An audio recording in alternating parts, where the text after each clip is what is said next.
পনির রান্না করবেন, রেসিপি খুঁজে পাচ্ছেন না? কোনো চিন্তা নেই, আমাদের এই বাঁকুড়া স্টাইলের মটর পনিরের রেসিপিটা একবার ট্রাই করে দেখুন। কথা দিচ্ছি হেব্বি খেতে লাগবে, বাড়ির লোক তো সব আঙ্গুল চেটে পুটে খাবে।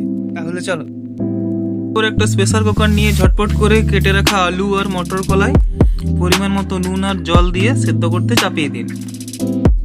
এরপর যেহেতু আমাদের রেসিপিটা সম্পূর্ণ নিরামিষ হবে, তাই একটা মিক্সিতে কাঁচা লঙ্কা, আদা আর টমেটো নিয়ে বেশ ভালো মতো একটা পেস্ট বানিয়ে নিন। পেস্টটা বানানো হয়ে গেলে ঝট করে ফ্রিজ থেকে পনিরটা বের করে পিস পিস করে কেটে নিন। ব্যাস, এরপর আর কি, কড়াই চাপিয়ে দিন।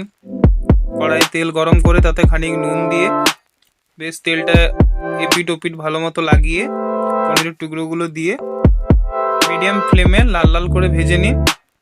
তারপর একটা থালাতে নুন আর জল রেডি করে সেই নুন জলের মধ্যে পনিরটা ভাজা হয়ে গেলে তুলে রাখুন, তাতে পনিরের ডবডবে ভাবটা বজায় থাকবে।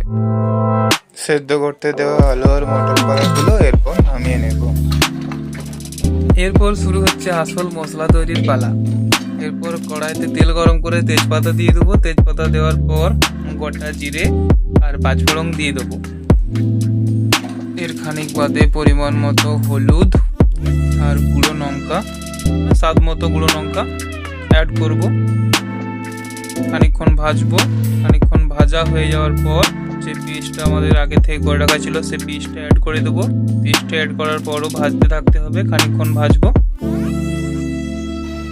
এরপর গুঁড়ো জিরে 2 চামচ আর গুঁড়ো ধনে 2 চামচ এই পেস্টটার মধ্যে অ্যাড করে আবার ভাজতে শুরু করবো, ভাজতে থাকবো। ভাজার পর মিক্সি ধোয়া জলটা এর মধ্যে অ্যাড করে এতে 2 চামচ চিনি অ্যাড করব। 2 চামচ চিনি অ্যাড করার পর একটু নাড়াচাড়া করে মেথি পাতা পরিমাণ মতো অ্যাড করে দেব, যাতে ফ্লেভারটা ভালো মতো আসে। আলু কলাই সেদ্ধর মধ্য থেকে কিছু আলু বড় বড় পিস করে আগে থেকে কেটে রাখা ছিল, সেই পিসগুলো আলাদা করে নেব। এরপর আলু কলাই থেকে জলটা ঝরিয়ে নিয়ে পর মশলার মধ্যে আলু কলাইগুলো দিয়ে নেবো। দিয়ে ভালো মতো নাড়াচাড়া করতে থাকবো। খানিক নাড়াচাড়া করার পর ভেজে রাখা পনির টুকরোগুলো অ্যাড করে দেবো। তাড়াহুড়োর মতো পনিরটা অ্যাড করাটা দেখাতে পারিনি, তার জন্য সরি। সরিয়ে রাখা আলুর বড় টুকরোগুলো স্ম্যাশড করে একটা আলুর গ্রেভি বানিয়ে নেব। সেই আলুর গ্রেভিটা ওই মটর পনিরের মধ্যে অ্যাড করে দেবো। ওটা অ্যাড করার পর খানিকক্ষণ নাড়াচাড়া করতে থাকবো। আলুর গ্রেভিটা দেওয়ার পর কিন্তু বেশ খানিকক্ষণ এইভাবে নাড়াচাড়া করে বেশ ভালো মতো কষিয়ে নিতে হবে।